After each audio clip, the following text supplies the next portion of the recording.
Hi, everyone. Thanks for joining us. The board just met in executive session, so we will reconvene our regular session right now.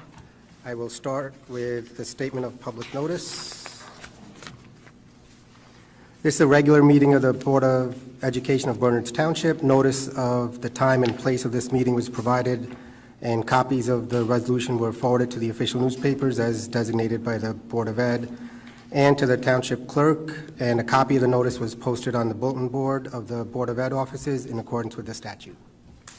Keith is not here today, so I will be presiding this meeting. Petra, do you want to start us off? Good evening, everyone. Sorry, the microphones are a little bit sparse when we have this set up, but I'll be loud anyways, even if they don't work. So, good evening, everyone.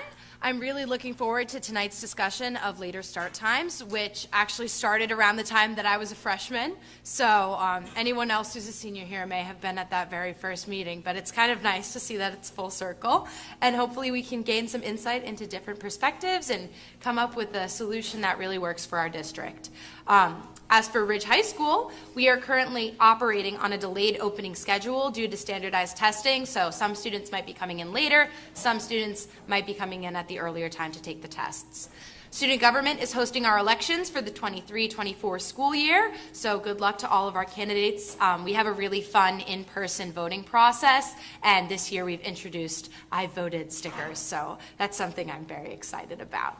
Prom bids for senior prom were on sale last week. Thank you so much to all of our parent volunteers.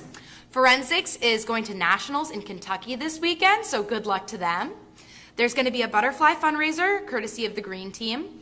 Balloons in June orders have been placed, and we will soon see a lot of balloons around Basking Ridge. Class of 2026 is currently heading a wellness week during the lunch for mental health awareness, and they have people coming in to discuss with students different strategies and tactics to, keep their mental health in check, which is a really awesome initiative from them. And the spring dance showcase and showtime went really well this week. Tomorrow is the high school band concert. Dance team is currently auditioning, so they're looking for new candidates. There's currently a Support Our Veterans toiletry drive until May 25th. Ridge Give Back shirts are on sale now. Tea Time is hosting a brew session on Thursday, June 8th, and a student who may or may not be my successor will be helping out with that. This Thursday, the Ridge Student Body Student Gov is going to all the elementary schools, and I'm pretty sure William Annan as well, to present about student government. WAMSAO is currently looking for assistant coaches for fall sports. Speaking from experience, this is an incredible opportunity and really fun. I'm really proud of my team this season for making it so far into their championship tournament. Senior prom is on June 7th. Ridge Gives Back is on June 1st. And as for sports, the Ridge baseball team has won its last 6 games. Ridge Boys Golf played in the state championship last week, and the girls team also played in the state championship. Ridge Boys Lacrosse plays tomorrow, and I believe they have their championship tournament starting next week. The boys tennis team has its quarterfinal game next week. Ridge Boys Volleyball has their quarterfinal game on the 25th. Girls Lacrosse has their quarterfinal game on the 27th, and tomorrow the softball team has their quarterfinal game.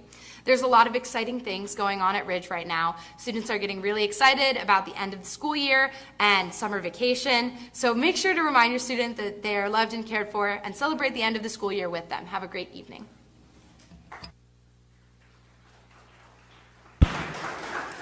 Thank you, Petra. Let's do a roll call of the board, of the members present.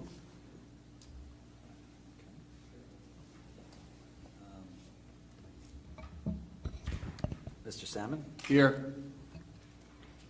Ms. White? Here. Ms. Light? Here. Ms. Hero? Ms. McCune? Here. Mr. Molinari? Mr. Amin? Here. Mr. Chip? Here. And Mr. Rashio? Here.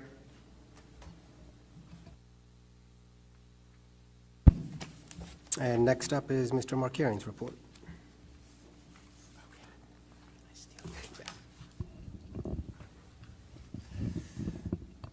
Thank you. All right, we're sharing a little bit today with our cafeteria setup. So 3 items under superintendent's report. We have to post our HIB grade report that's done annually, so that'll be up on our district webpage. That's the first item. The second item is the monthly report on HIBs for May 22nd. And lastly, reporting a bus evacuation drill that we had at William Annan on May 9th. We just need a motion and a second on those.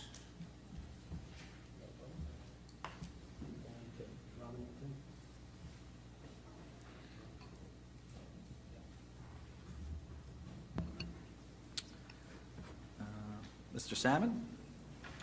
Yes. Ms. White? Yes. Ms. Light?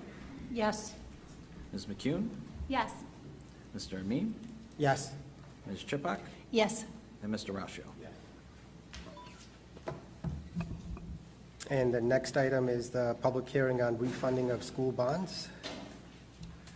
Right, so for this particular item, we draw the attention to the public of item number 57 on our finance agenda items.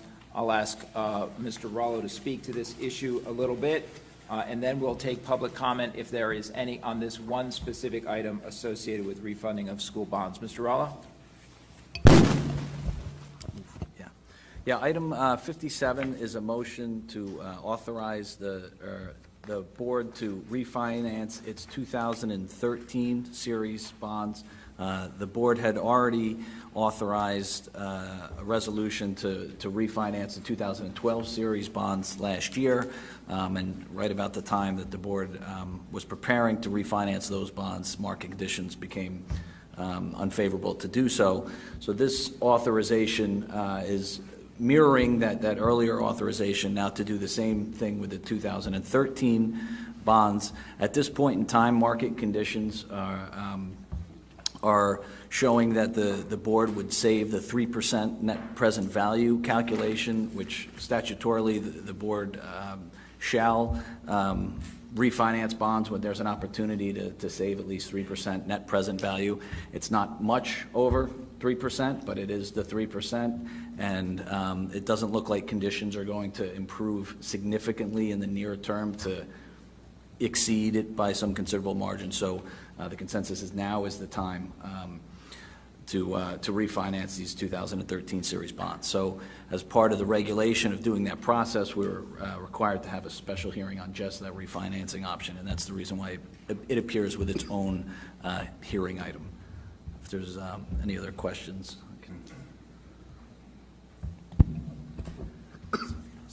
You have to ask the public.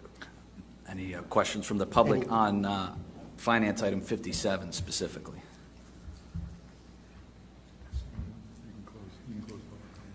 Okay, seeing none, we can close public comment. And now we'll open up public comment for any agenda items.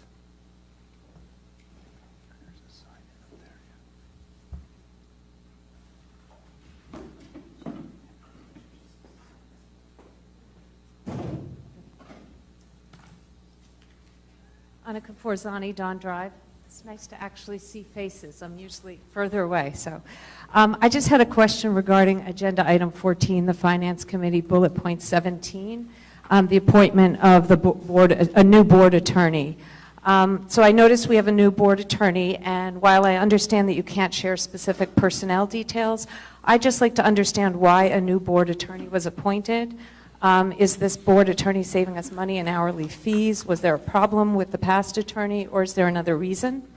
Ordinarily, I wouldn't really question this, but I was reading an article in the paper this past week, and I happened to notice that our new attorney advised the extreme right conservative board in East Hanover, which is now being sued by the state attorney general for what was reported as, quote, implementing a policy which the state says would effectively require teachers to out LGBTQIA plus students. So now the East Hanover School District needs to pay even more in attorney fees to defend themselves in a lawsuit because they were implementing policies that appear to violate state anti-discrimination laws. So my concern is it's become quite clear over the last few meetings that the new board majority is not acting in an apolitical manner, but seems to be pushing our school district, which had a stellar reputation, kind of unnecessarily into the culture wars. So really, with all due respect to the new attorney, I'm trying to understand if it's a pure coincidence that we're bringing on the attorney that advised the conservative East Hanover board on this policy, or is this part of a broader effort by this board to move us further into appeasing the extreme right members of our community instead of the community at large? And what concerns me as a resident is that clearly we don't want to be in a situation in which we're implementing policies that go against state anti-discrimination laws, nor does it benefit us to do something that would require us to pay to fight lawsuits with the state or put us back into the news in a negative light, as happened recently with the whole textbook situation. So you promised transparency, so I'd really appreciate if you could be transparent and give me some indication why this change was made and how the process for selecting a new attorney works. Thank you.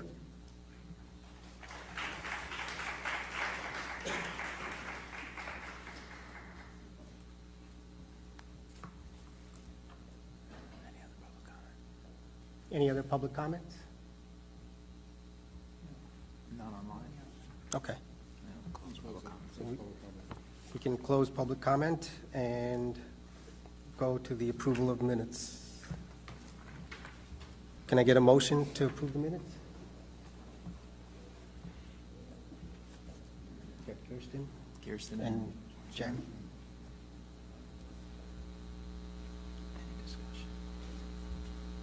Any board members have comments? Seeing none, we can move to a roll call vote. Mr. Salmon? Yes. Ms. White? Yes. Ms. Light? Yes. Ms. McCune? Yes. Mr. Amin? Yes. Ms. Chipak? Yes. And Mr. Rashio? Yes. Okay. The next item is for the approval and appointments for next year. Any motion? Need a motion and a second. You got Kirsten and Tim. Any discussion by the board members on that topic? Seeing none, we can move to a roll call vote.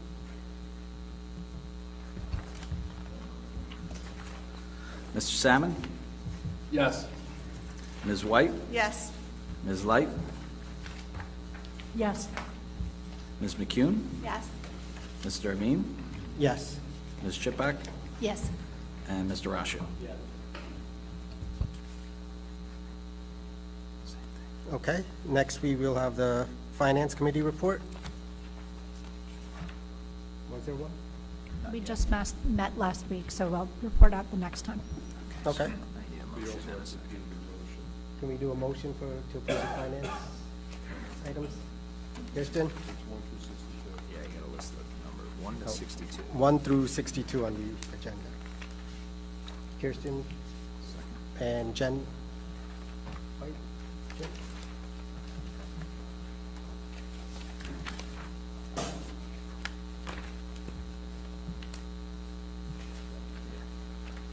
You need a roll call on the finance agenda items.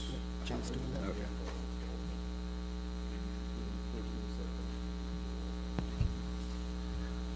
Mr. Salmon? Yes. Ms. White? Yes. Ms. Light? Yes on everything but number 10, no on number 10. Oh, I'm sorry. 9 and 10? Okay.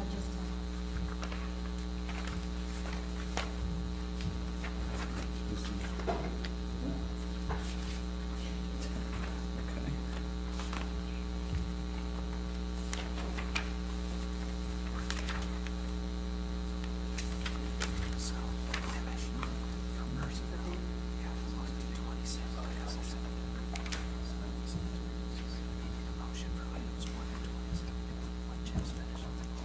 Okay, sorry about that. Ms. McCune? Yes. Mr. Amin? Yes. Ms. Chipak? Yes on everything, no on item 10. Item 10, that was?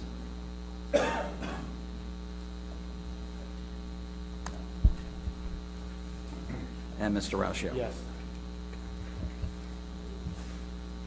Okay, Next item is the Personnel Committee report. We just met Friday, so there is no committee report to read out, but there are items 1 through 27 to vote on. Can I get a motion to vote? We got Tim and a second, Jen?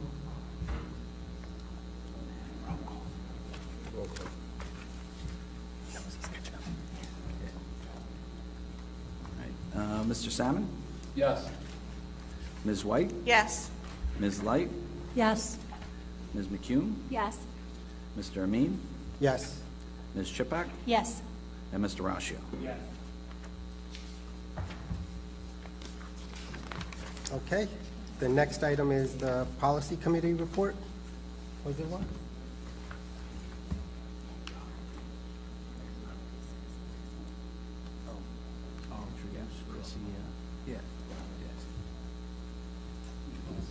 So I'm sorry to interrupt, but I just wanted to point out, following our Personnel Committee vote, that the board just approved the next principal of Cedar Hill School, Ms. Chrissy Euler.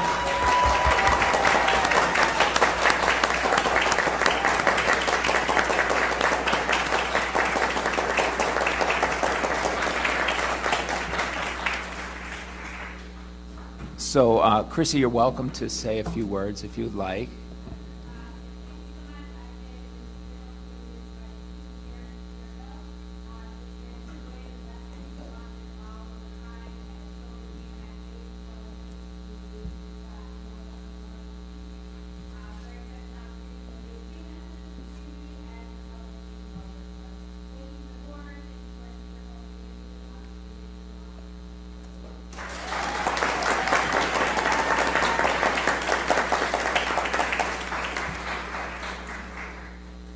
Thank you, Chrissy. Really looking forward to having you be the principal of Cedar Hill School. You're following in some very large shoes, as you know. Mr. Sampola followed in large shoes in following Mr. Malika, and now it's your turn, and we're all excited to see the great tradition of Cedar Hill School continue, and we know that the school is in your very capable hands. So really looking forward to seeing your future success at Cedar Hill School. Congratulations.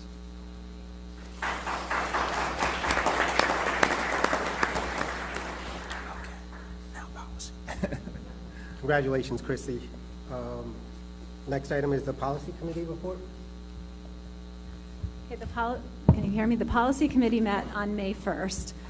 We had discussion on two policies that are now up for first reading. The first one was Policy 3283, which is electronic communication between teaching staff members and students.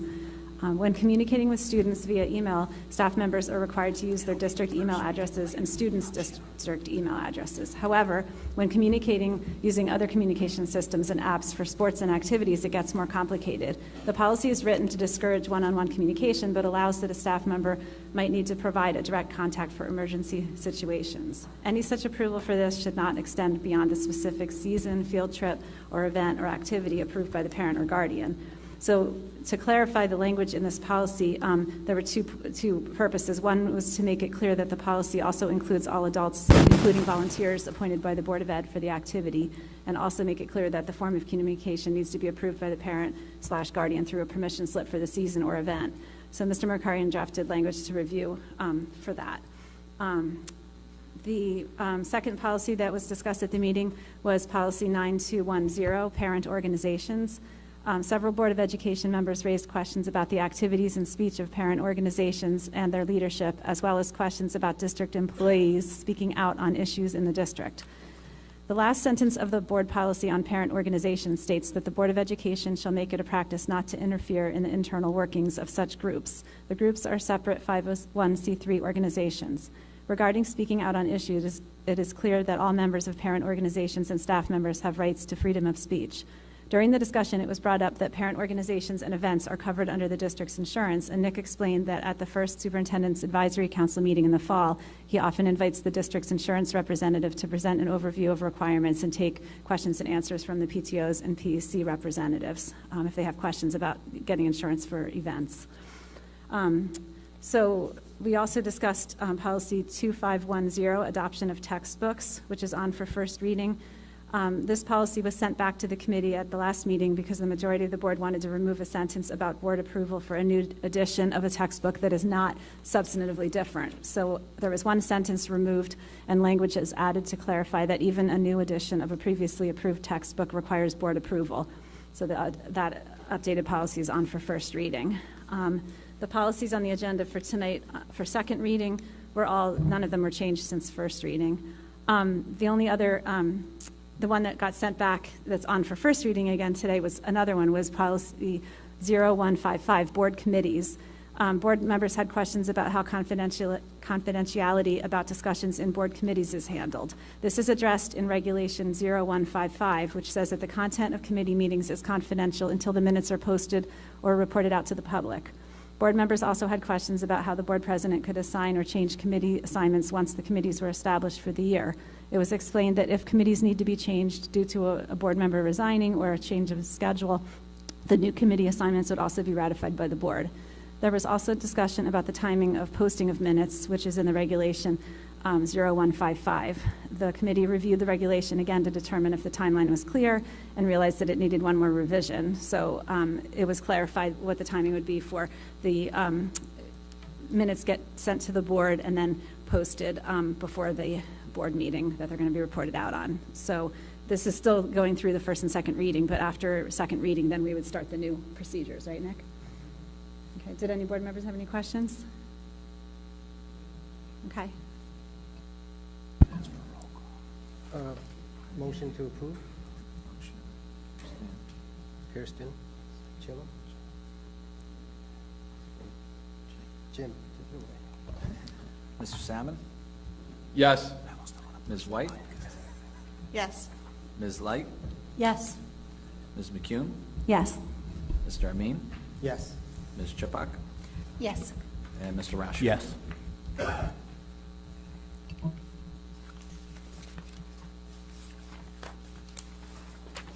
Okay, next on the agenda item is curriculum committee report. So I apologize in advance, this is fairly long. Curriculum Committee met on May 5th. The first action was the introduction of a new course called Algebra 3/Trigonometry. Mr. Colmer, who's the supervisor for mathematics in the district, explained that based on the 2022 summer program evaluation, the department proposed creating a new course, Algebra 3/Trigonometry, to replace IATA, IATB, and senior math topics. The goals of the new course are: 1, providing clarity as to the content of the course; 2, giving students an academic base to take pre-calculus in college; and 3, to be an NCAA-approved math course. There are currently no textbooks for IATA, IATB, or senior math topics, but the teachers would like to get a textbook for this new course if it is approved. The cost to implement the new course would include the cost of textbooks and approximately 4 teachers over 5 days in the summer of 2024 to write the curriculum so that the course could be offered in the 24-25 school year. If the new course is approved, the 23-24 school year will be the last year that IATB will be offered, so students that took IATA in 22-23 can complete the pathway. Students who have not taken IATA will be offered Enriched Algebra 2 or Algebra 2. The committee recommends approval of the proposed course. There are 2 textbooks two textbooks that are on the agenda this evening. The first one is a grade 7 social studies textbook recommendation by the staff. This book was recommended at the April 6, 2023 Curriculum Committee meeting. There were no questions, comments, or concerns from any of the committee members. One member of the public came in to review the book but did not ask any questions or provide any comments. The committee recommends adopting the proposed textbook. The second textbook on the agenda tonight is an ethics textbook. This book was recommended at the April 6, 2023 Curriculum Committee meeting. This is a semester elective for 11th and 12th grade students, and there's no textbook for the course currently. One board member stated that part 3 of the book, which is called Theories of Morality, accurately describes different philosophies but does not discuss ethics in different religions. This board member felt the book should include a discussion of religion in this chapter. This board member also felt that part 4 of the book, Ethical Issues, led discussions in a secular way and mocked a religious basis for morals. The board member referred to a quote from the book about how inheriting moral beliefs from parents but failing to question those beliefs could limit freedom. This board member also felt that the discussion of abortion in Chapter 9 does not support a pro-life view. Mr. Terry said that it could be possible to use supplemental materials to discuss morals based on different religions. One member of the public reviewed the book but did not ask any questions or provide any comments. The committee recommended adopting the textbook. Another discussion was the sociology textbook that was voted on last time. Based on the rejection of the recommended textbook by a majority of the board, 2 committee members asked if the course will run next year, and if so, which resources the teachers will use. These committee members also asked whether the initially proposed textbook, Schaefer, Sociology, A Brief Introduction, High School Edition by McGraw-Hill, could be revisited. Ms. Fox explained that there are 2 options. Number 1, revisit the Schaefer book initially selected by the teachers and students and gather any concerns from board members and or the public to address by teachers through the curriculum writing over the summer. Or number 2, use the current textbook and supplemental materials which will be identified during curriculum writing this summer. 2 board members preferred option 1, 2 board members preferred option 2. This issue will be brought to the board meeting on June 12th so that all board members can provide input. The second item was an introduction of a new recommended textbook for grade 11 U.S. government CP level. Mr. Terry, the supervisor of social studies in the district, explained that Ridge has a unique social studies curriculum that provides more in-depth study on civics and government relative to other districts. For example, most other districts have a U.S. History course, a U.S. History 1 course in 10th grade and a U.S. History 2 course in 11th grade, which meets the state requirement for 2 years of instruction on U.S. history. In Ridge, there is a required 10th grade U.S. History course, and 11th grade is a U.S. History course taught through the lens of civics and government, which fulfills the state requirement. The proposed textbook by Shea, which is called Magruder's American Government Interactive, is for an 11th grade required course for CP level students. Mr. Terry noted that the teachers felt the current book is disjointed, somewhat dated because it's from a copyright date of 2016, and does not support the scope and sequence of the curriculum. An older version of the proposed textbook was used prior to the current textbook. Mr. Terry will ask the publisher which other districts are using the proposed textbook. The textbook will be available for public review in the board office. For discussion items, the first item was the post-secondary report. There was a presentation of Part 2, which was SAT, ACT, and AP scores for the 2022 school year. The report is generally self-explanatory, and the full report is available, I think, on the website. Yes. A few notes of interest: more students are taking SAT and ACT tests, but less students are reporting scores. Nationally, there was an overall steep decline in SAT, ACT scores for the class of 2022. The SAT had the lowest scores since 2016, and the ACT scores were the lowest in 30 years. Quote-unquote test optional at colleges is continuing at nearly 2,000 institutions, but it is becoming varied. For example, test blind is the school does not look at scores even if they're sent. Text flexible is any test score is accepted. Test optional, scores will be considered if sent. Conditionally test optional, scores are not required if student has over a threshold GPA. And the SAT will be fully digital in 2024.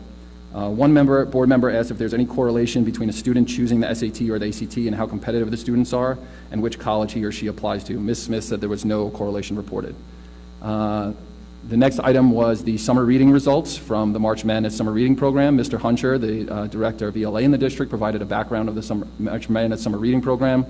Several years ago, summer reading titles were chosen by teachers. In 2018, students were incorporated into a bracket-style selection process to foster a sense of community, engagement, and choice around reading for students. Other districts, for example, Watering Hills, have adopted our process. A committee composed of students, teachers, and the media center specialists select 8 fiction and 8 nonfiction titles to enter the contest.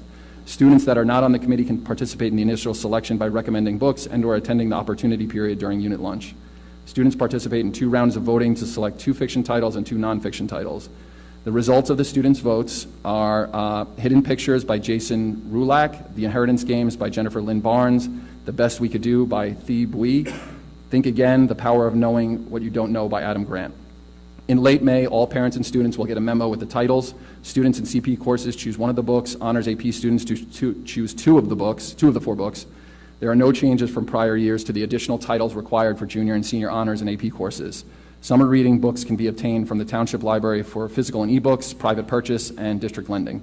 Students on the free and reduced lunch programs will be provided with the books they choose. The next item was a discussion of the book called Unwind. At the April 6, 2023 Curriculum Committee meeting, one board member asked about the book Unwind, which is being used in 9th grade. Mr. Hunter explained that Unwind has been part of the 9th grade curriculum since 2013. It is not a required text. The book is one of the 6 to 8 options for selections by students for literature circles in the dystopian fiction unit. The full list of literature circle book options are in course pages in Rubicon under resources. Mr. Hunter said that he has not heard any concerns about the book from staff, students, or parents. The book has won over 20 accolades and awards, including American Library Association, New York Public Library Best Books for Teens, Young Adult Library Services Association, Great Book Award, Pennsylvania Young Readers' Choice Award, Master List, Virginia Readers' Choice Award, Garden State Children's Book Award nominee. The board member asked whether students with IEPs are offered this book or whether there are stricter requirements for resources given to students with IEPs. Mr. Hunter explained that IEPs are unique and could provide accommodations associated with reading levels. If a parent of a student with an IEP feels that the reading level and/or content is inappropriate for his or her child, Mr. Hunter would encourage that parent to contact the course teacher and/or the student's case manager. The next item was the discussion of the Health Curriculum Board Resolution to direct the Curriculum Committee to explore all potential ways to deliver instruction related to the 2020 health standards. A few teachers came in to present portions of lessons associated with the 12 New Jersey learning standards that were identified as objectionable by a majority of the board. Ms. Fox provided charts for each grade band, K through 2, 3 through 5, and 6 through 8, that were constructed with the health teachers to facilitate this discussion. There was no staff member or chart for grades 9 through 12 because none of the 12 standards deemed objectionable are taught in this grade band. Each chart includes the 2020 standard, the corresponding 2014 standard, the grade in which the 2020 standard is taught, the unit in which the 2020 standard is taught, a description of each lesson from the unit in which the standard is taught, an indication of whether the lesson content is new and how many units/lessons the new lesson content appears in. For grade band K through 2, we had a second grade teacher present for us. She explained that there are 10 units in the health curriculum. Each unit comprises 4 50-minute lessons. Some schools teach all the lessons for a unit in 1 week, while other schools do 1 lesson each week and complete the unit over 4 weeks. If a student is opted out of a lesson, he or she goes to another room to complete an alternate lesson.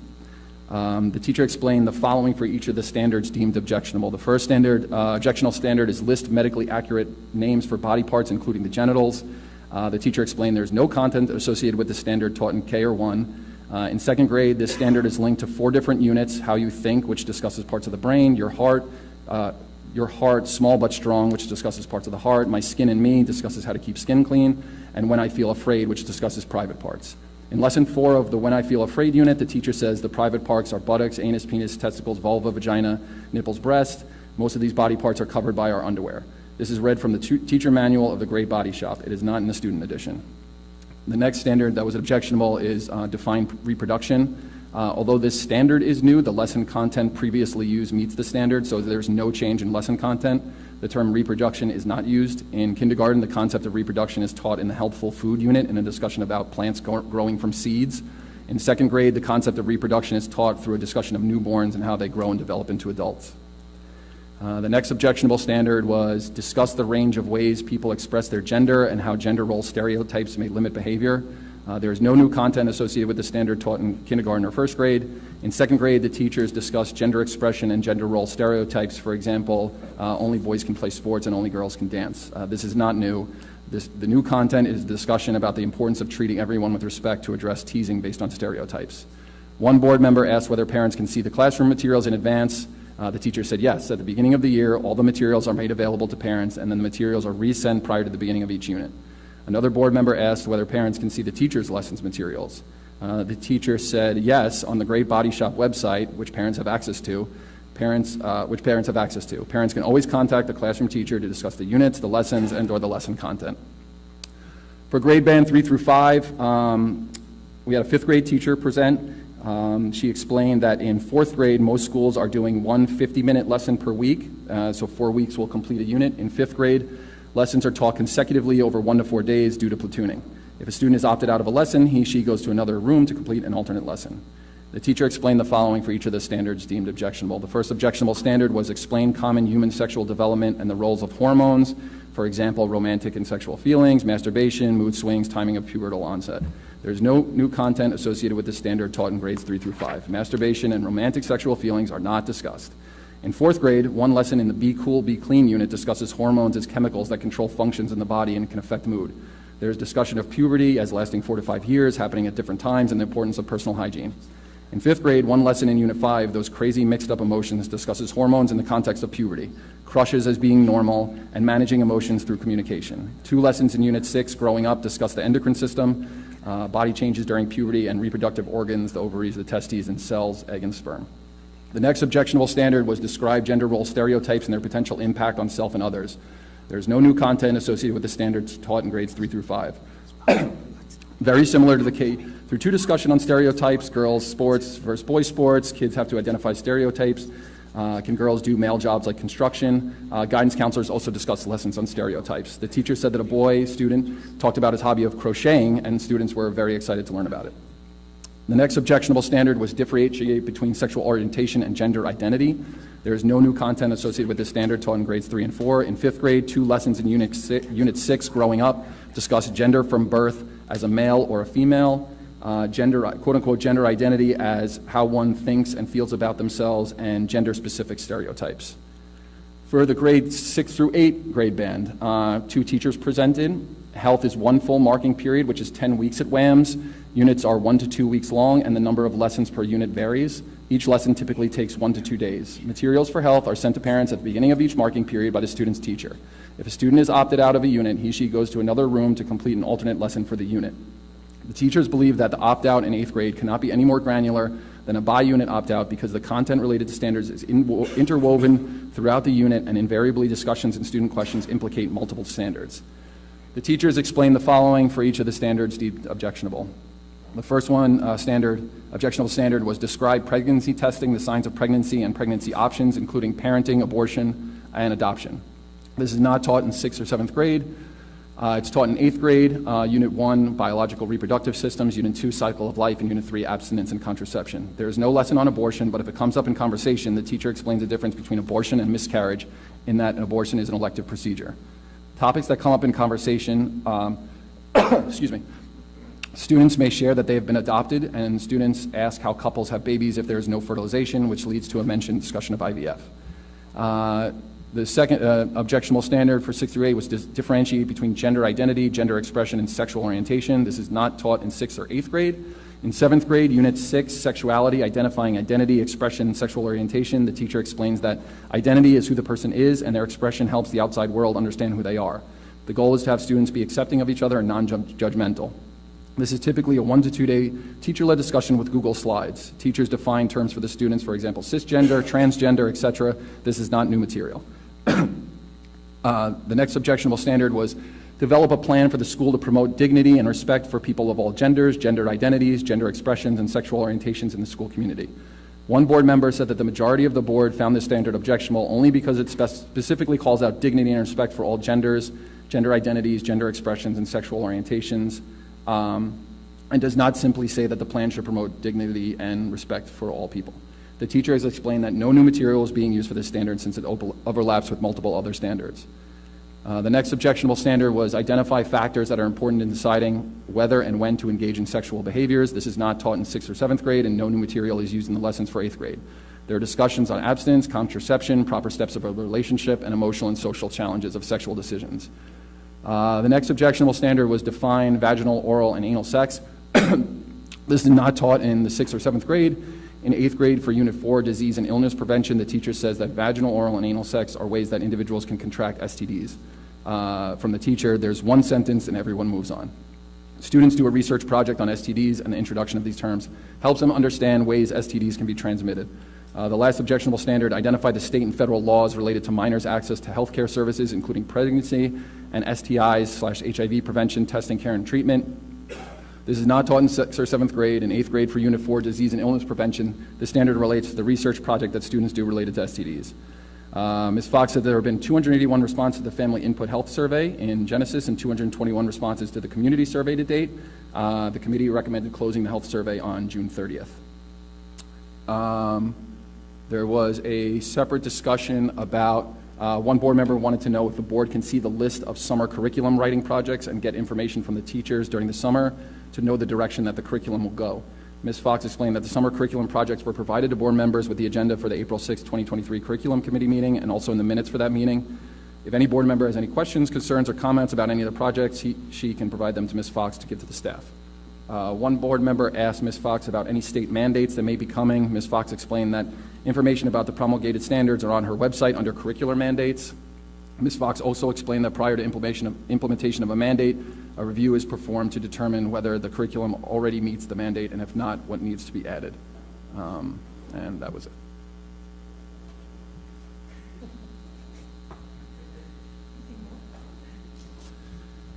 No points for being thorough, I guess. Motion to approve items 1 and 2. Kirsten, Tim, board discussion? Seeing none. Jim? Mr. Salmon? Yes. Ms. White? Yes. Ms. Light? Yes. Ms. McCune? Yes. Mr. Amin? Yes. Ms. Chipak? Yes. And Mr. Ascio? Okay. There was no wellness meeting. Wellness is meeting this week, so I'll report out next time. Okay. Was there a, yes, you have, Okay, I won't be as long. Open work, facilities and operations met on May 11th. The number of open work orders has decreased from 1169 to 1,005. We're making good progress on this. I thought they did. What? Yeah. I thought they did. I thought they did.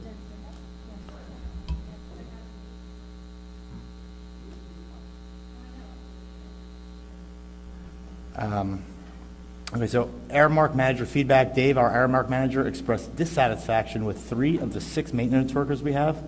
Further discussion is required to address the concerns and find solutions to improve performance. That's a nice way of saying what Jim's going to do to them.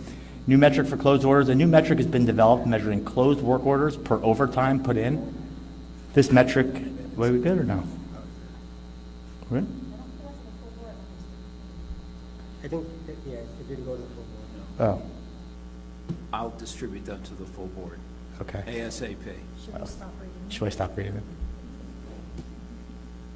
I don't. I'm fine, stop reading. Okay, well, I we've mean, got a Tim, lot- yeah, we've got read a War lot and to- Peace, so I think we're one same time. We've got a lot to do tonight, so Darn. it won't hurt to report in June. Thank you. Any liaison committee reports? Probably not since last meeting, but anybody? Okay, we will move to the BT Connect portion of this. Okay, thanks. Folks, just bear with me for 1 second. We'll get the projection going. And board members, here's a hard copy. Slides down that way. And sets them down this way.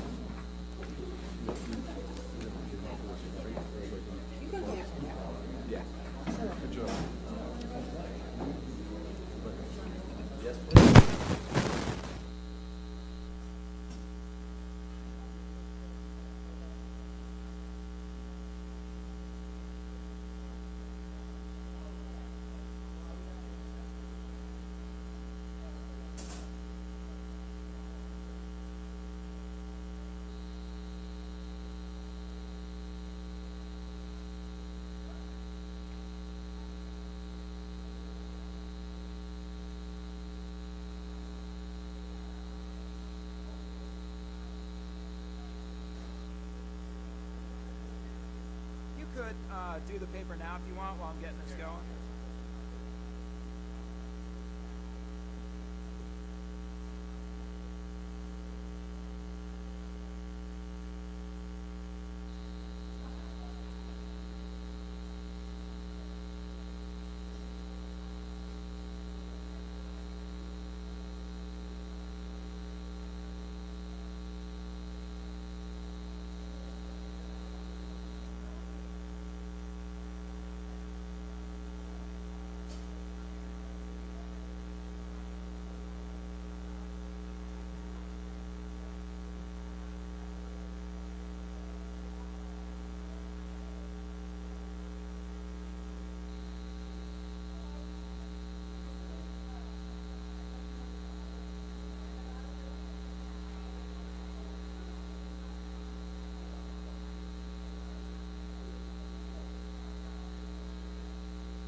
public comment?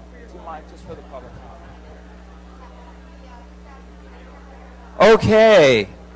Thank you, everyone. Hopefully, our little technology challenge gave you a minute to introduce yourself to your neighbor and enjoy a little conversation. So thank you all for being here tonight. My name's Nick Markarian. I'm the superintendent. This is a BT Connect session. Sometimes we do BT Connect meetings in and of themselves as their own sort of topic, and other times we do BT Connect meetings kind of in conjunction with one of our Board of Ed meetings. Obviously, tonight is the latter of those two, and we've conducted the business portion of the meeting, essentially taking care of all of our agenda items requiring board action and board vote. So thanks to our board members for helping us get through that portion of our meeting. And so now we're going to talk a little bit about triple tier busing and school start times. Now, just by way of a little bit of history, we have talked about school start times in the past. And when we talked about school start times in the past, we were not really talking about our bus schedules as much. So I wanted to just kind of explain that the two things are related, but they're not the same. You could work on changing school start times and not changing any tiering of your buses. And we'll get into that more as I explain. So they can be connected, but they don't have to be connected, right? You could change school start times and leave your tiering of buses alone. You could tier buses and not do as much with start times. It just depends on what you're trying to accomplish. So there's really two factors, and when we met last about this, we were mostly talking about the first factor, right? School start times and the implications that they can have on student health and performance. Performance academically, performance athletically, overall health and wellness of the students if they get more sleep. And in particular, we were talking about older students, and we looked at some of the research that was available at the time, and I'll show you a little bit about where we were historically. The second piece of this is what's happened since we talked about school start times last, which was in March of 2020. We won't talk anymore about March of 2020. But since then, one of the things that had been building, even back in 1920 and around that time, the pressure on our transportation model, not just locally, not just in the county, not in the state, but really nationally, we started to see trends with public transportation, with school buses, whereby it was becoming more difficult to get the job done. And that was largely about the availability of school bus drivers, right? And that trend has continued to today, and in fact, over the last few years, it's gotten extremely challenging, and it's really become a major cost factor in just about everyone's school budget to try to navigate what's necessary to keep school buses on the road. So that second bullet point is kind of the other reason that we're looking at this issue, right? So it's kind of twofold, and I just wanted to make that clear because you could address one more than the other, or not, just depending on what you're trying to achieve. So when we talk about a bus route, right, everybody kind of has a basic sense of a bus route. We think of the bus route as the AM route and the PM route. So you might be on Ridge High 5. Ridge High 5 picks the student up in the morning and in the afternoon brings the student home, right? AM, PM. That is a route. Sometimes we'll have a bus that will only do a single route for us, right? It'll do an AM, PM route, but no other routes, not a route for another school or another time. So we call those single tiers, right? That's one tier of service.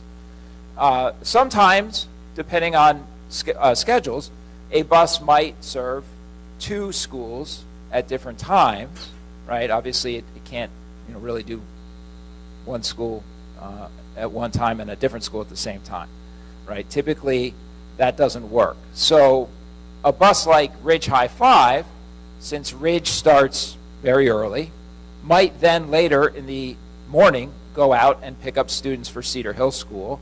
Maybe it's Cedar Hill School Bus 3, and it will serve 2 schools, okay? So that bus and driver would have a day that looks like, okay, first I do Ridge High 5 in the AM, then I go and I do Cedar Hill School 3 in the AM, then in the afternoon I come back, I do Ridge High 5 PM route, and I finish my day with Cedar Hill School 3 PM route. Okay, so it's covering 2 schools and doing a route for each, so we say sometimes it's double tiered, that lingo. Finally, the title slide you might have noticed said triple tier, right? So if single tier means you're only doing 1 route for 1 school, and double tiered means you're doing 2 routes, one at 2 different schools with 2 different times, then triple tiered is the 3rd level, right? 3 different times allows a bus to potentially run 3 routes, okay? So we call that bus a triple tiered. Now, obviously, that means that the times have to be spread far enough apart that one bus could do all of that, okay? So that's what we mean by bus routes and tiers. How did I do, Janet? Did I get that right? Okay. So thanks for the thumbs up. This is Janet Labaska.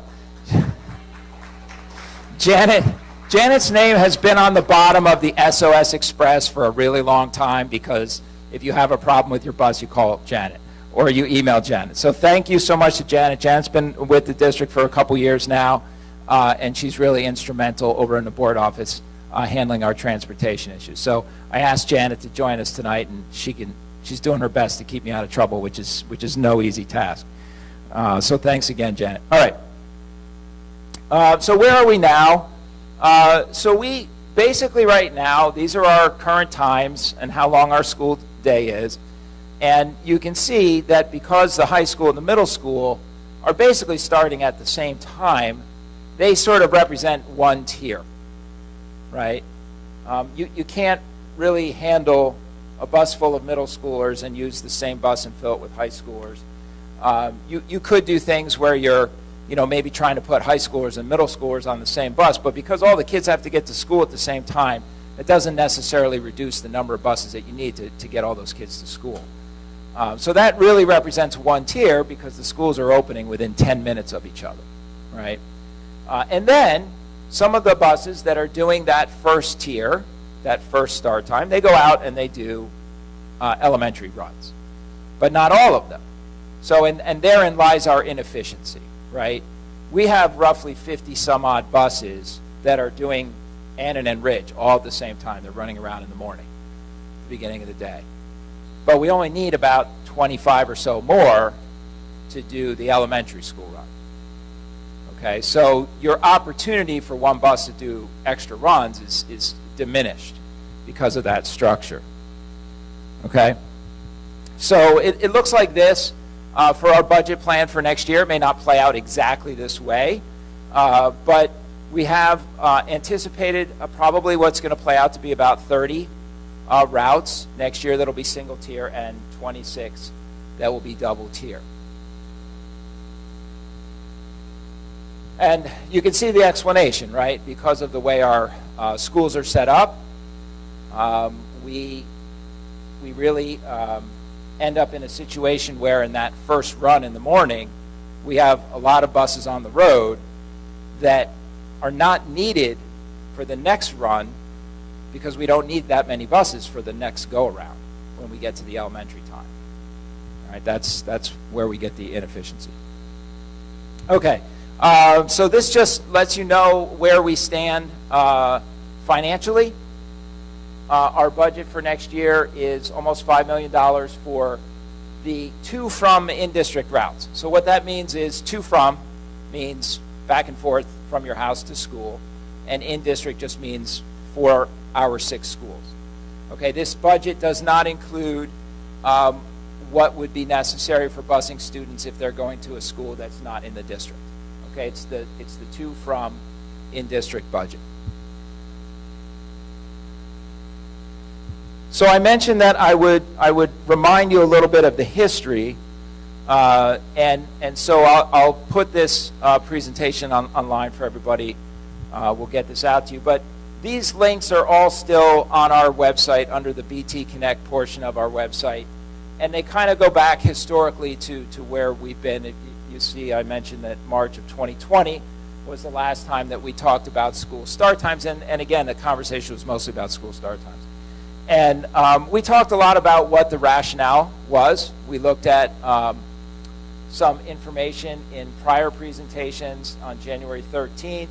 That information is still available for you, along with a presentation we sent out in 2019 from another doctor. And the basic idea was that from a medical perspective, there's a lot of science about students' sleep patterns, the older students' sleep patterns, and their ability to get sleep as they're older kind of gets pushed back as to when their bodies are ready to fall asleep. So in order for them to get ample time sleeping, it would be nice if they could sleep a little later in the morning before they need to get to school. So in particular, some states have even legislated not starting school before 8:30, something like that. And that's to kind of go along with that idea that kids are falling asleep later, you want to give them a chance to get a decent amount of sleep, push back the start times. So that's the idea there. So I just want to be really clear for tonight that what we're talking about is not for September. Okay? Any ideas of changing school start times or manipulating things to try to be more efficient with busing, that's not a consideration for September. It's not a consideration for next school year at all. Because we recognize that a lot of work and thought needs to go into the details, and there's a lot of implications potentially for families and all of their schedules, as well as employees and kids and their schedules. So we really want to be mindful of the fact that if there is a change, we need to give people plenty of notice and try to plan accordingly. So we're not planning anything for the fall, all right? Some consideration for the following year is what we're thinking about, 24, 25. So in the meantime, these are some of the things obviously we need to do, right? We need to talk to people. We need to do some more legwork. I know of a colleague of mine that just started doing this in their district. And so, that kind of work, talking to them about how to go in your district, what were the, what was some of the fallout, what was good, what wasn't good. Looking at schedules that might work. We'll look at some examples tonight, talking about the pros and cons and all the different ripple effects. Okay, that's kind of where we're at. And we're trying to pick up a little bit of where we left off last March and also consider the cost factors here. So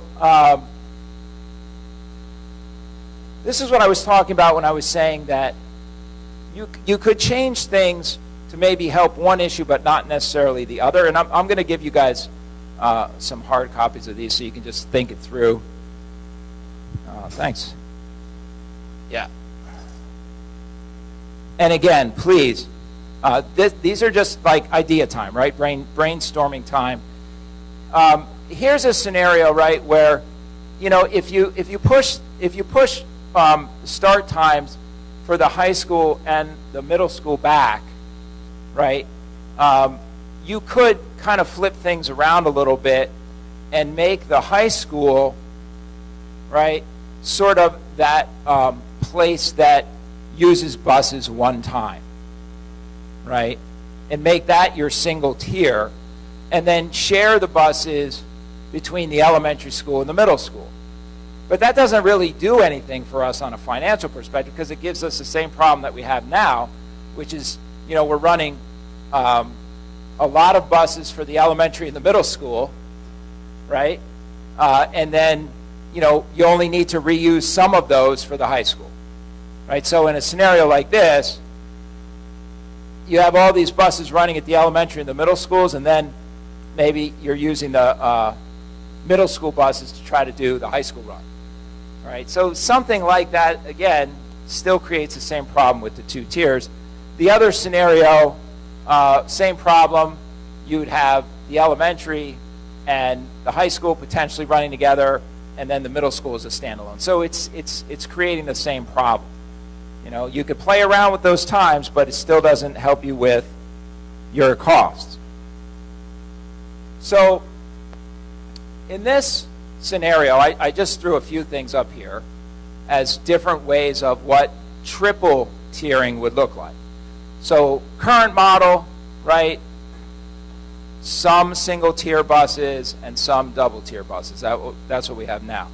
If you wanted to try to go to a maximum efficiency perspective, say, you would try to get 3 runs out of 1 bus, right?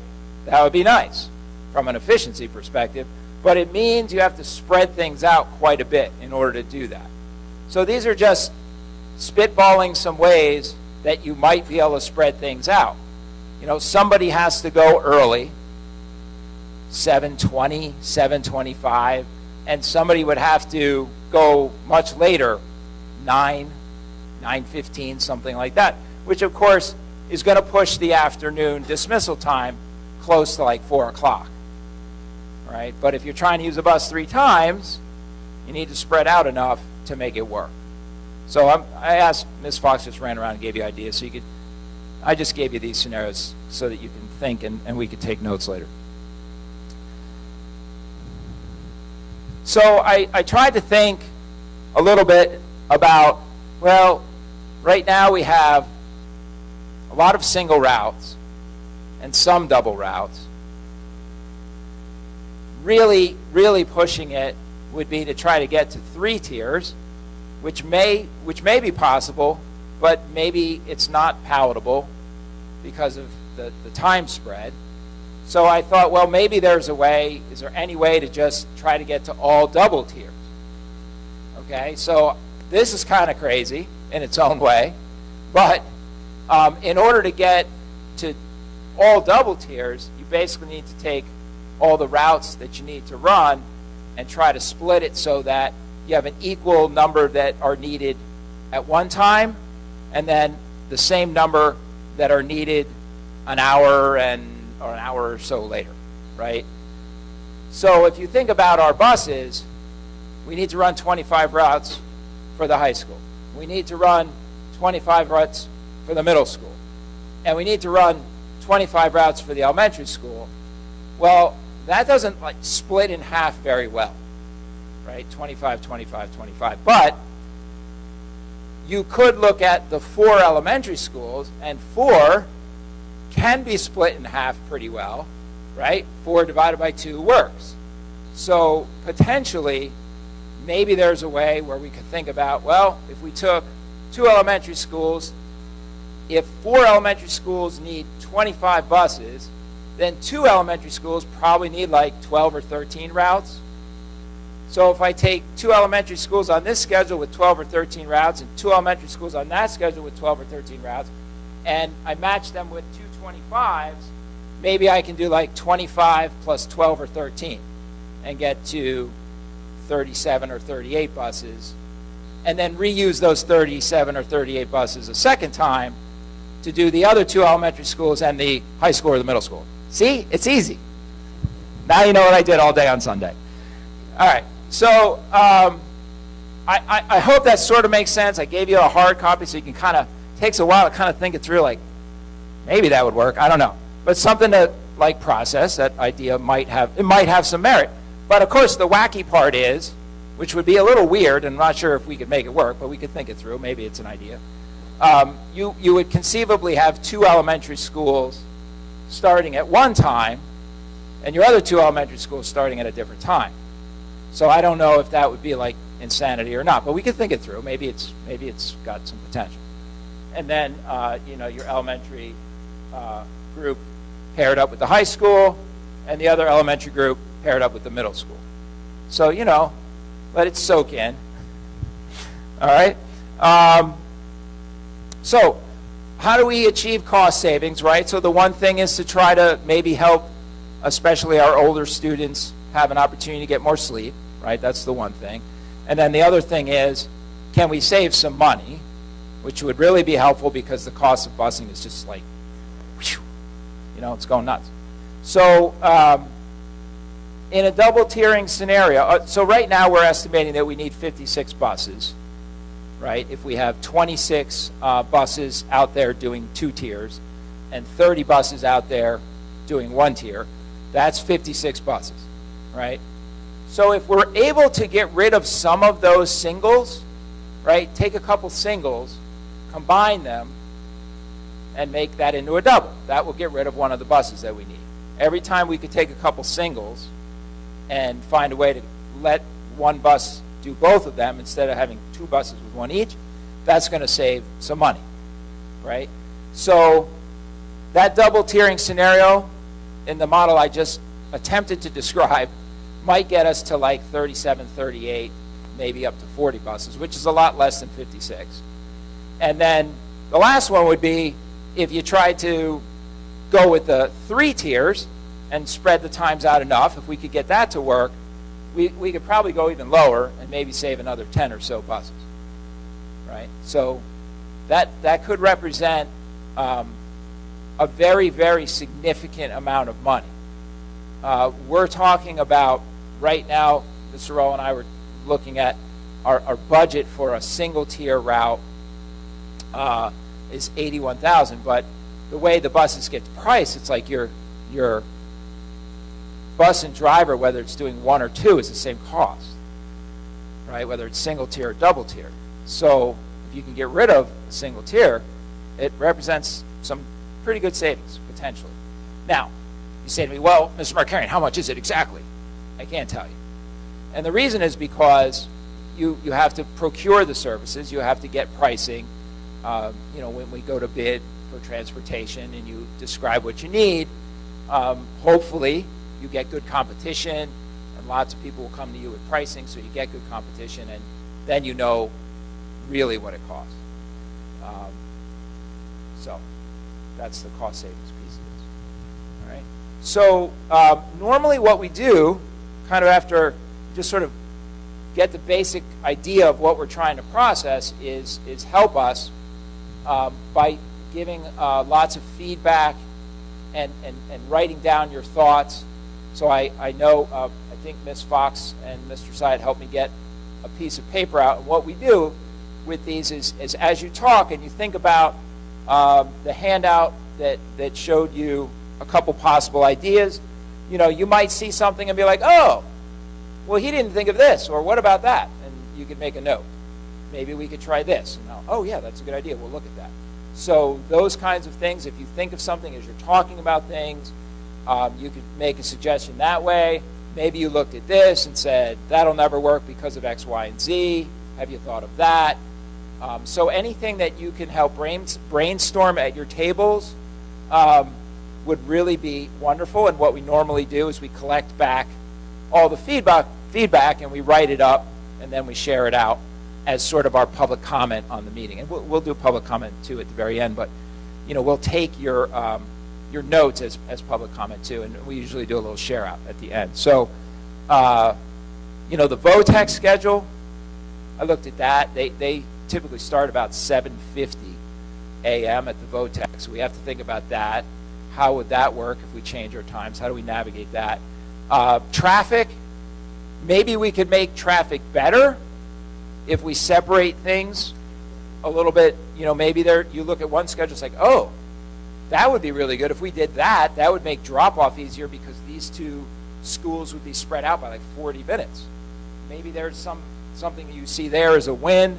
Obviously, you've got everyone's schedules, right? All the teachers' schedules, all the parents' schedules, all the kids' schedules. What I do after school, what I do before school, before and after care, my sports, my horse riding lessons, all this other stuff, right?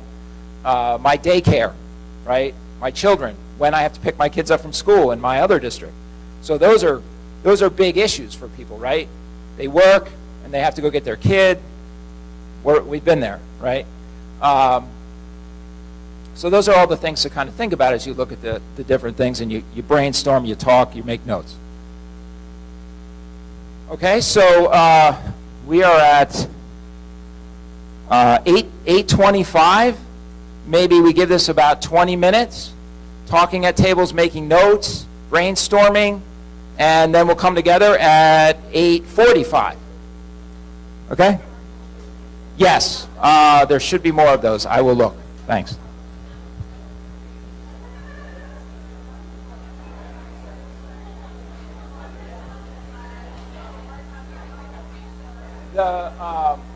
Do we have any more of those laying around?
Okay. All right, so, thank you all. I could see from the fevered pitch writing that was occurring in your notes that you had some good discussions and probably some really good ideas. So I appreciate your work. So usually where we, just a couple things that I heard walking around, the idea of running our own transportation. So not an idea without any merit. A lot of challenges in terms of procuring buses. Right now it is very, very difficult to even buy a bus. And also we'll be saddled with the same problem that the vendors are having in trying to get drivers to drive the buses.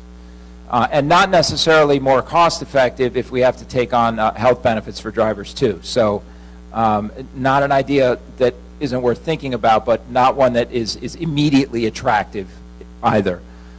So with that said, normally what we do is we offer a little opportunity for share out.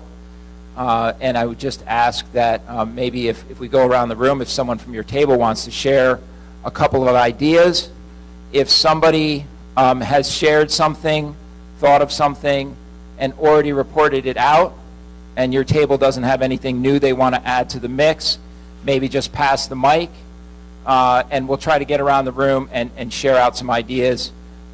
We usually try to give this maybe 15, 20 minutes, and then if there's any public comment on another topic, we'll offer that at the end of the meeting as well, because it is a regular meeting of the Board of Ed as well. So anybody want to start?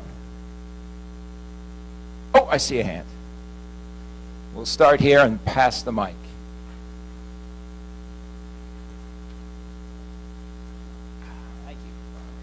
I'll be quick. We like the double tier early option. We had some elementary schools teachers here, and they said that splitting up the elementary schools wasn't a problem. We like the later start for the high school, and we thought the end times were reasonable. We didn't like the triple tier options because somebody always started too early and somebody always ended too late. And that's where we settled. Okay. We'll keep on moving. I just wanted to make the comment that I have 3 children, and I have one at Liberty Corner, and the other 2 are too young to attend.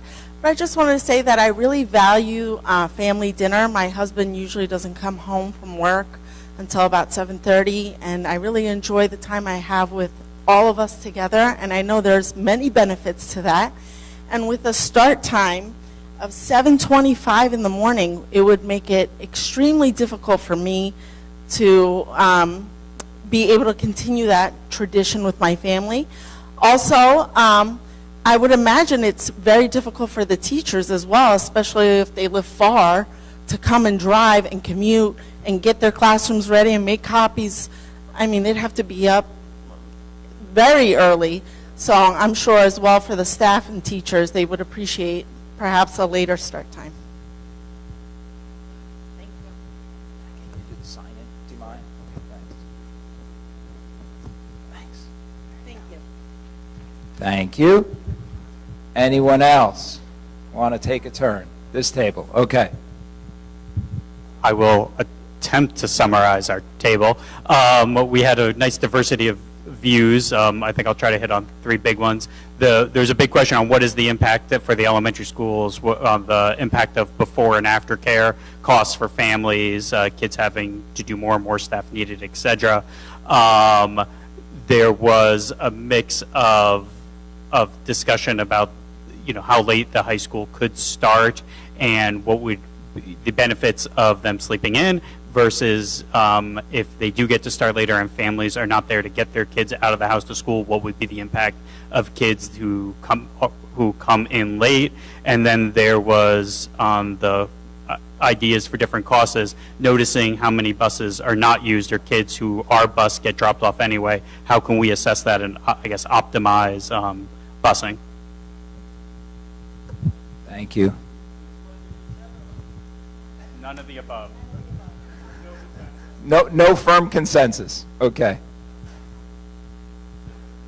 Okay, so we generally kind of came to the consensus that we wanted to prioritize the health benefits for the older students as opposed to prioritizing the monetary piece of it, although added bonus if we can get both of them, of course.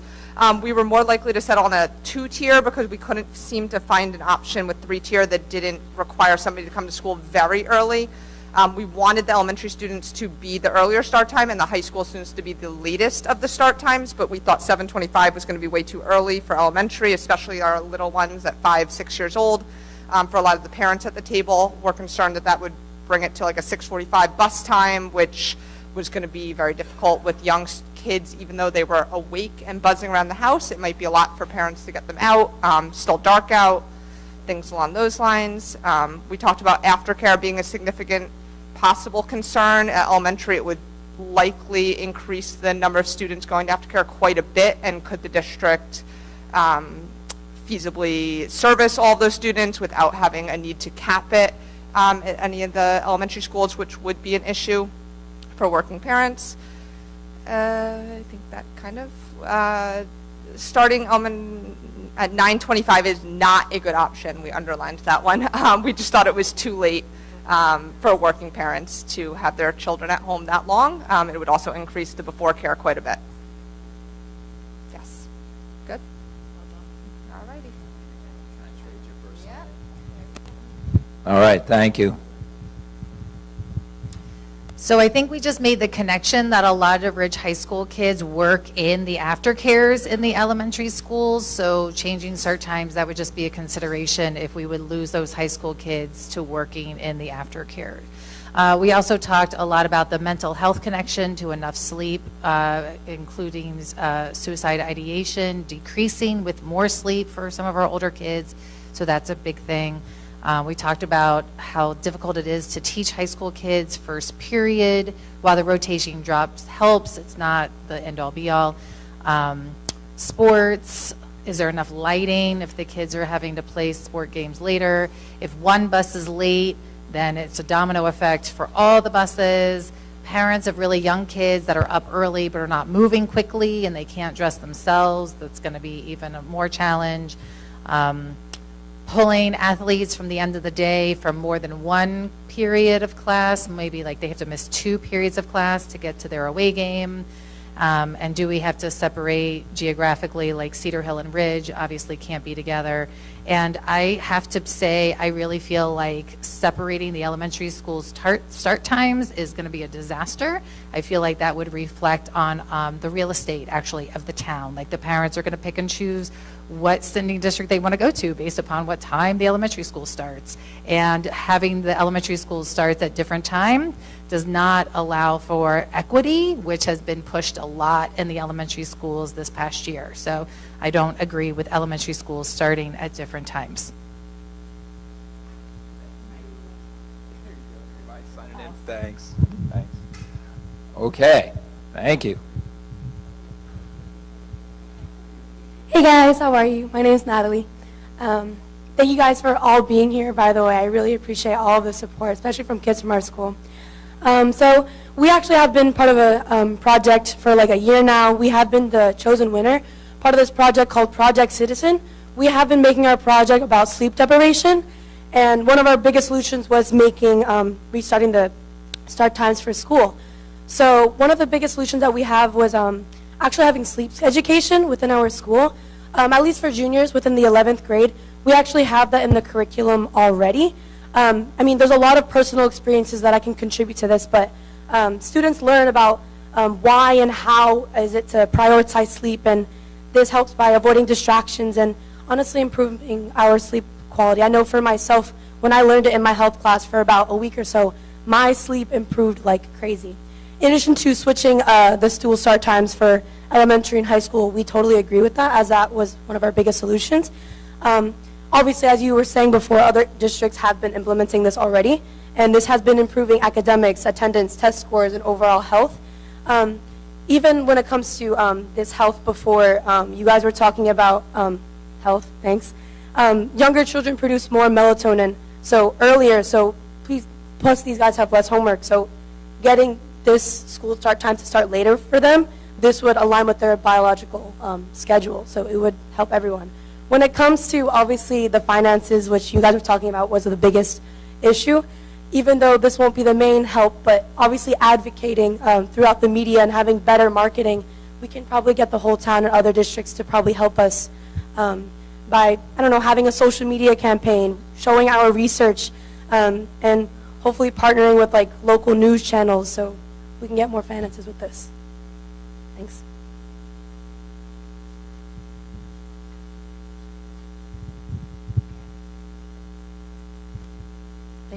Thanks, Natalie. You're awesome. Okay, so we had a lot of discussion because most of us are high school level or have a high schooler or had a high schooler or are a high school teacher. And we talked a lot about traffic in our town in general and how teachers will have issues with getting to school at like the later time because it aligns with rush hour and getting home as well. So there's a lot of concerns that teachers won't get to leave later. They'll have to leave at the same time actually to get to school on time, which means a longer day for all of our teachers. We talked a lot about extracurriculars and sports, which is limited by later ending. So if your student does sports now, they already leave school early to go to their games, and would they have to leave like way earlier? And when this was initially discussed, we talked about giving athletic students a study hall at the end of the day, but because of rotating drop, we can't really do that anymore. And then we talked about the childcare issues, babysitting and work, and how students might not be able to have those opportunities anymore. But one of the biggest things we talked about was the scientific backing for adolescents. So like elementary schoolers will do better with the earlier morning classes, and high schoolers will do significantly better with the later in the afternoon classes. And the teachers can attest to the fact that students are not awake maybe for the first half of the day and liven up after lunchtime. But then we talked about interpretive, different kinds of school scheduling and like reducing the length of the day or adding an extracurricular period at the end of the day rather than students going to clubs during lunch. But we also recognize that we don't have like cafeteria facilities that are able to fill the needs that would bring upon the school. Like this cafeteria technically can only have 400 something students, and obviously the whole school currently eats at the same time. But we did say that fewer bus drivers would mean that buses are more reliable. Right now, there's consistently buses that are never, ever on time to take students home from school. Personally, I often have a couple extra passengers in the back of my car, and because of the bus scheduling. We talked about maybe it would be too early for elementary schools, like a 7:25, but also there's the idea of the circadian rhythm being earlier for them. And then we also, our final kind of point was chronically late students would probably benefit a lot from the later start time because they're missing school, obviously, because they're not able to get enough sleep, or maybe they have a parent who's unable to take them to school at the correct time currently.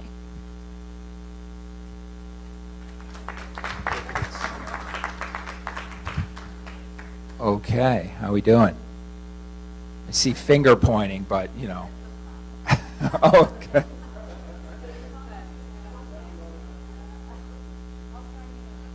I have one back here with their hand up. Yeah? Okay, we'll go back to the back in a second. I actually have to say, Pet, you did a wonderful job. And this is the most pleasant Board of Ed meeting that she's attended, that I or her father has also attended. Okay, thank you. And so I'm so happy that her second to last board meeting is pleasant like this. Let's keep it like this, folks, till the end. I will say I'm a little distracted, as always. My one comment was what happens with subscription busing. When we opted out of subscription busing, it was $900 a student, plus a $4 service charge for paying online with a credit card, unless you dropped off a check, which I did. And then at one point it was discontinued, so I just one, if you could add that into the mix of what you're thinking about, because some parents really do need subscription busing. I do leave before my kids are awake, so they have walked to school before they've got their driver's license. I'm going to pass this on to Ms. CPAC, because I wasn't paying attention. I'm hoping that you're going to vote in the Eid holiday. Just talking about that, sorry. Okay, so we were talking about the elementary school starting to be too early at 7:25 because the kids should be on the bus by 6:45, 6:50, the latest. So that seems to be just too early to start for the elementary schools. Then the other issue that came up was about the high school. If it's too late, the high school start date, then after school, the extracurricular, the sports are going to be a problem. So we discussed that we did like the option where the elementary schools would be split up into two groups, and one would be busing with the middle schools and school students, and the other half with the high school students. The second alternative, when the schools would start for the elementary school at 8 and 8:50, would be closer to practically to the one that we have now. So for half of the elementary schools, that would not mean a real change, as we have now 8:45 for them. The other half would actually need to start 45 minutes earlier. If we would like to somehow make it even, then maybe a rotating schedule for the elementary schools could work out.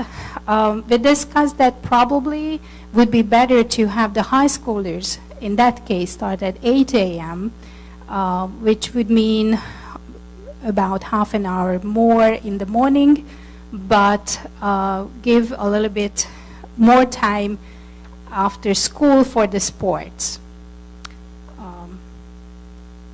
And this is, yeah, and we have the subscription busing on our notes, yes, to the alternative.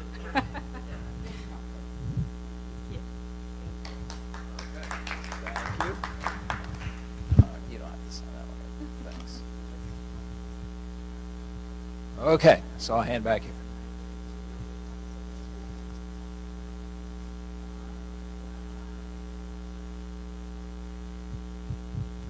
Thank you very much.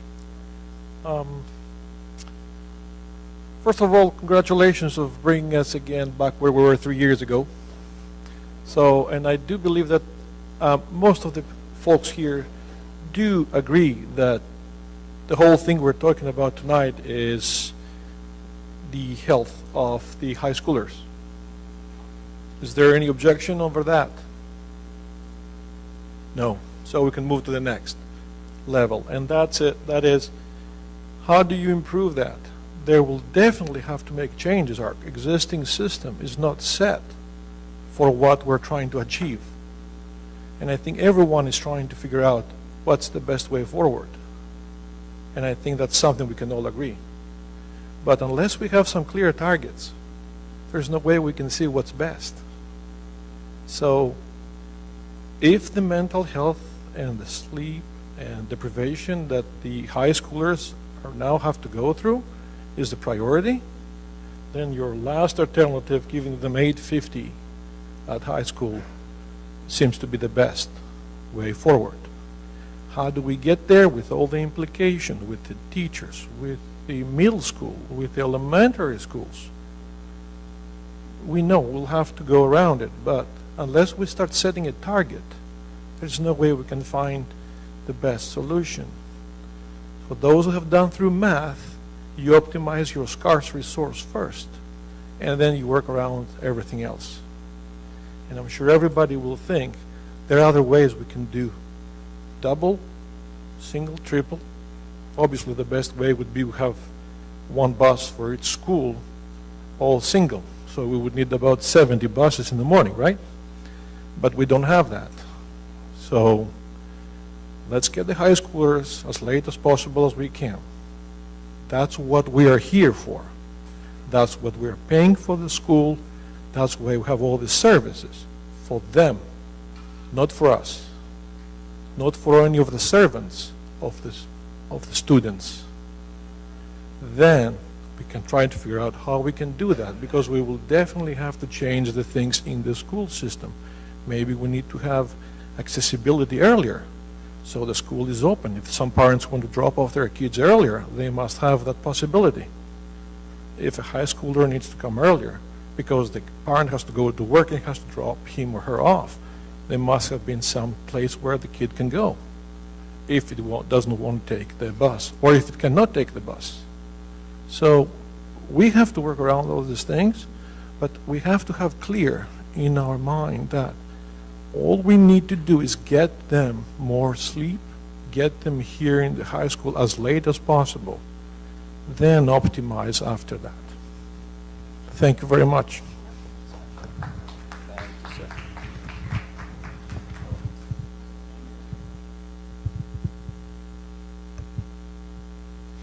So I'm hearing a lot of talk about the idea that students need more sleep, and I certainly understand that. As a school counselor, I would love for my students to get more sleep, but I do think that one of the things we have to consider is that whether you have an extra hour in the morning or you have an extra hour in the evening, if you are having a lot of work to do or have a lot of activities to do, you are still possibly not going to get that extra hour of sleep. And I think it's really important to consider the idea of maybe what some of the underlying issues are for why students aren't getting enough sleep, because I'm not sure that figuring out various bus routes or figuring out exact start times is actually going to help our students get more sleep. I think the focus really needs to be on why they're not sleeping enough to begin with.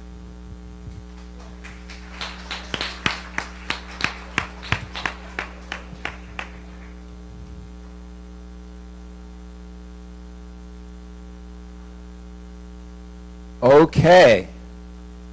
I think I made the rounds. So thank you guys very, very much for your input. Obviously, a lot of really good ideas. Please make sure that you leave your papers there, because I'm going to collect those for notes. But before we wrap things up, we do have, I don't know, Mr. Amin, do you want the board members to go up for public comment back to the table, or just take it from the floor here? Okay, so could I ask the board members to please go back up to the tables there for a minute, and we'll open public comment, any other public comments in just a second here. If I could just ask for your quiet and patience. Thank you guys very much. And I'm going to take the clipboard here.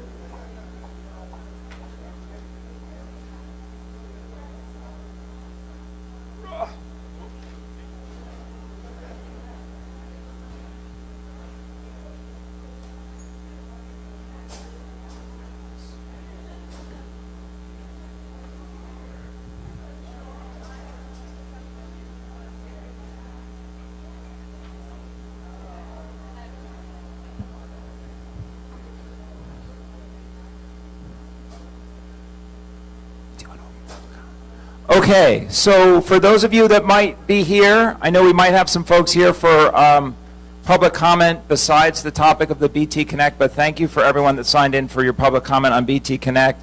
If there's another reason that you're here for public comment, I'm going to leave the clipboard here. If you could come up and sign in and tell everyone your name and address, I'll leave the microphone here and you can make a public comment. Thanks.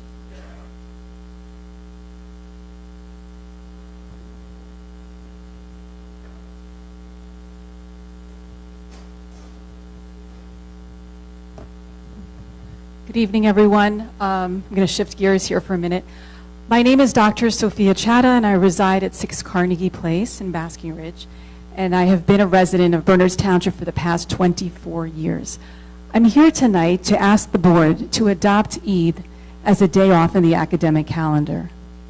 This is a necessary accommodation that would help ensure that students and staff would not face, Muslim students and staff would not face any professional or academic disadvantages when missing school days for their religious duties. a lot of high-achieving students do not want to miss review days or even new material. So right now, we have a petition that has garnered more than 400 signatures that really provides compelling evidence that this day off is much needed. Approximately 30 school districts throughout New Jersey have adopted Eid as a day off and have closed schools in the 22-23 school year in observance of the holiday. And some of those schools include Milburn Short Hills, Livingston, Warren, Bridgewater, some of the private schools like Pingree and Gill, amongst others. So for the board to adopt Eid as a day off would really showcase the board's being at the forefront of this issue, considering that there is a growing Muslim population, not only in Basking Ridge, but in the state. Currently, we are about 3.5% of the state, and it continues to grow. It's the second highest in the nation. So just being at the forefront of this issue would really show the board's commitment to the growing population. So thank you very much.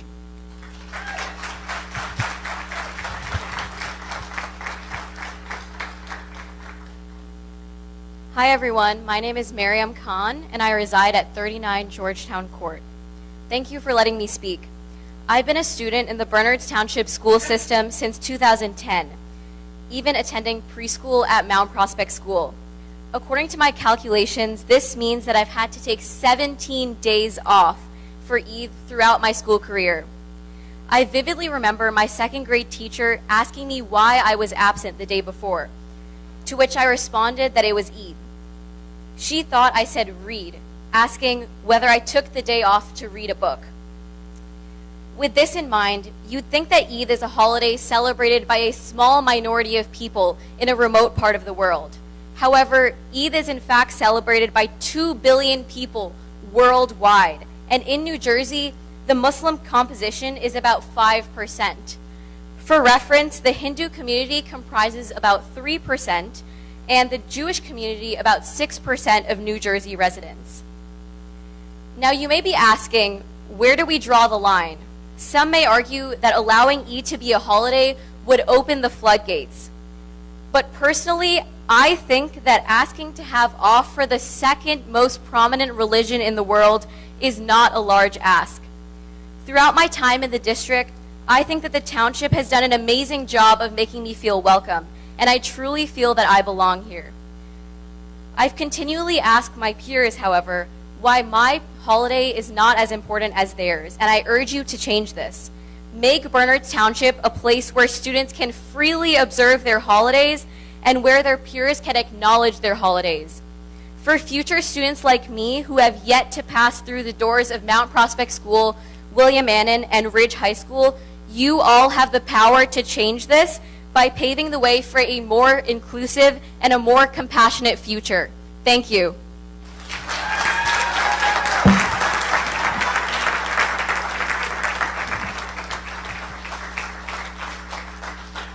Hi everyone, this is Basma El-Shemi. I live in 125 Canterbury Way, Baskin Ridge.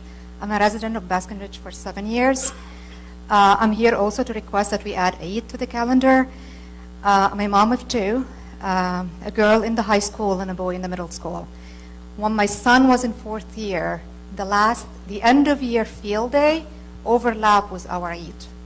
And it was a lot of discussion between us and our son, who don't want to miss being in the field day with his friends, and also being with us, celebrate our prayer in the early morning, and the rest of the celebration with the rest of family and friends. We settled with him being with us in the first 2 hours, prayer and breakfast, and then we had to drop him to school because he would be very devastated if he didn't show up. I also emailed Dr. Oliver before the field day, asking him if he can accommodate, and he said it's too late to accommodate, but he was so pleasant to say that next year he's going to look at this and try to avoid field days being the same day as Eid. This is not a story of one kid. This is not a story of one family. This is a story of many of us in Bernards Township and many kids and many families. I would tell you that every year we do through this same dilemma for different reasons, whether our kids need to show up for school or celebrate Eid with us. I really urge you to add this to the calendar. Thank you very much.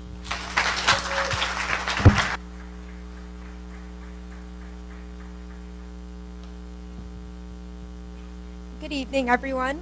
My name is Mariam Faizan, and I live on 62 Wisteria Way. I'm currently a sophomore at Ridge High School, and I'm a proud Muslim. We as the Muslim community would like to request that Eid al-Fitr be granted as a day off. Eid al-Fitr is a religious celebration for Muslims all over the globe, and it is done after completing fasting during the month of Ramadan. Growing up in a Western society, it is hard to hang on to my cultural roots, and thus celebrating holidays like Eid is very important to not only me, but children all around the state.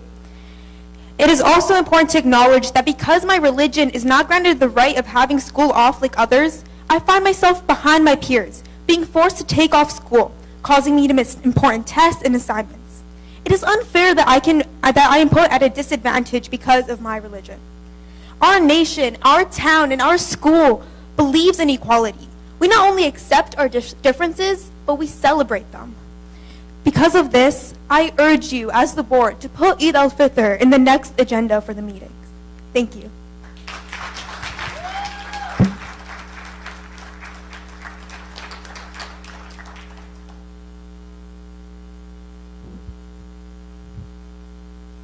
Hello everyone, my name is Osama Isa. I live in 1 Gordon Place in Basking Ridge. I choose not to repeat many of what was said, but I'm supporting the same cause. And I will not repeat the times. I have more than one daughter in the school. I will not repeat stories similar to what I heard about when my daughter came to me and asked about why I have the Eid celebration. I have to choose between a test and between going and celebrating, although I think I'm repeating it now. But I think what is more important to me is the other times, the other days, when my daughters never asked me about this. I think the silence is deafening in this one.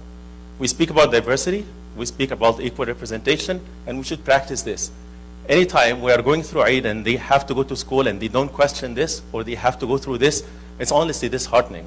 This is not what we want to do. Education is not just about imparting knowledge. Education is about fostering this environment, teaching our daughters, not my daughters only, not the Muslim kids, but the entire here. If we're trying to foster the right environment, then please support this cause, and make sure that we can recognize this as a school holiday. Thank you.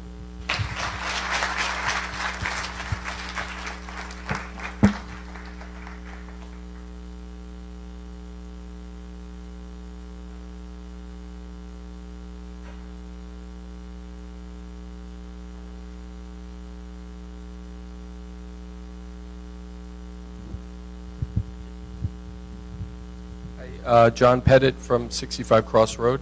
I wanted to make a comment about earlier when the curriculum was being discussed.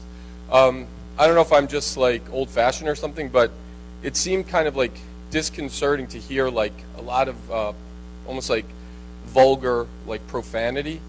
But then I was thinking it's kind of ironic that it's like talking about like a kindergarten curriculum or like first grade curriculum. And I was like, should this be censored? Like, should this only be in the executive session and not in the public session to talk about like sexual things, like very graphically? Like I feel like if there was a reporter here reporting on this, they won't even be able to print what was said in this meeting.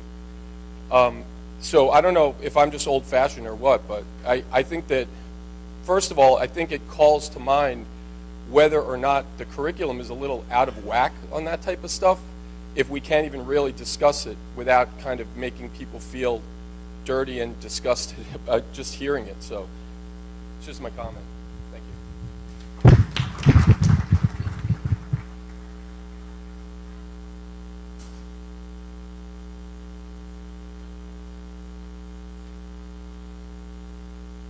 Good evening, everybody. Can everybody hear me without this thing?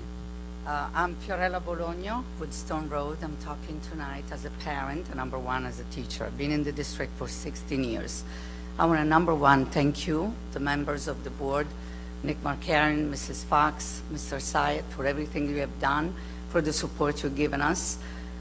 In the past Board of Education meetings, we heard we want to make sure that we don't cut teachers, we don't cut services, and we don't cut programs.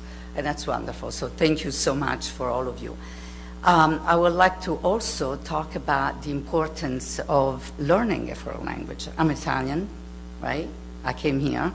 And it was hard at the beginning. It was very hard at the beginning. But like you said before, when you find a community that makes you feel so comfortable, right? That means that we're doing something right. That means that Ridge High School, the teacher, the administrators are doing something right for all the community. So I feel terrible that you were in a position of not celebrating your religious holidays. But please know that as the teachers of Italian and all foreign languages, all the teachers are here to support you and are here to support that as a foreign language. That's what we do, right? We really raise cultural awareness. One more thing I would like to address also is the issue of anxiety and depression. I just want to let anybody know that SEL, it's not just social emotional learning. It's not just 3 acronyms that are in some place, right? It's something that we really integrate in our curriculum. We have the wellness program, the TCAP, right? Lauren is here. But we also, it's something that we just talk to the students all the time. We teach our students to respect each other, regardless of the gender diversity, orientation, the religious belief. We do that every single day in our classroom. We celebrate their religion. We celebrate Ramadan, just as we celebrate Christmas and Natale and Pasqua. So that's very, very important. And also, we do so much to increase empathy and compassion among all the students, hoping to decrease the incident or bullying incident that we're probably going to have in the report. We have, we read everything. So the school is really doing a fantastic job. And one more thing I want to really tell everybody that the World Language Department this year has been doing incredible work. We have the National Honor Societies in all foreign languages, and their members sit with us during their lunch to provide private tutoring to all the students. These are incredible opportunity for all the kids. We're talking about equity. Somebody was talking about equity. We are giving learning opportunity to all the students. Some students to improve their leadership skills by giving the tutoring in the different languages, and the NHS as well, Marguerite, I'm sorry, and other students to receive the private tutoring. So those initiatives are amazing. Our students won national Italian competition. They won monetary award. They do so much, gold medal, or silver, in all languages. So, Miss? Sorry, I'm done. Yep. So I just want to let you know that we're doing something right, and I'm very, very happy that you felt comfortable in our classroom. Thank you.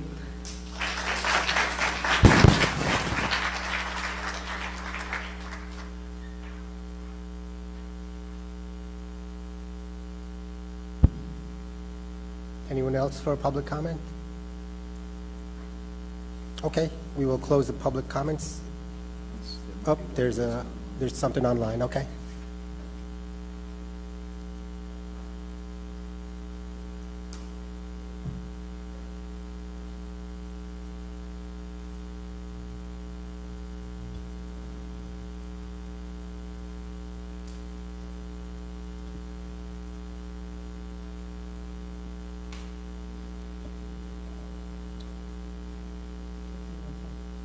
Hello, you are in the BT Connect meeting. You can make your public comment by stating your name and address.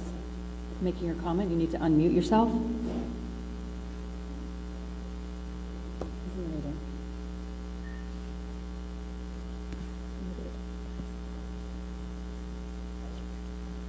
Okay.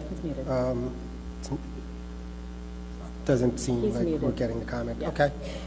We will close the public comment section and move on to board forum.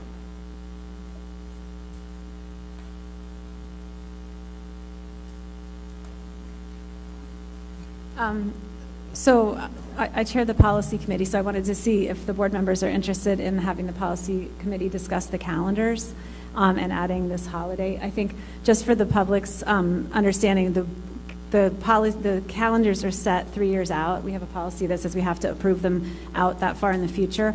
So each fall, we vote on the next one. You know what I mean? That's going to be up. So there's always 3 of them already established at any given time. So it's kind of a long, drawn-out process. So there would be no calendars voted on until fall. Does at some point, Nick, is it in like this November-ish? Before December. Before December, it has to be voted on. But we don't usually meet a lot in the summer, so would people like to discuss that at the June policy committee? Yeah? Okay, so we could look at the calendar and how it would affect the calendar, and then report back out after the June meeting on the discussion. Does that make sense? Okay. Okay. Anyone else? Thank you, everyone, for your help and input tonight on all the topics. Can I get a motion to adjourn? One, second? All in favor? All in favor? We are done.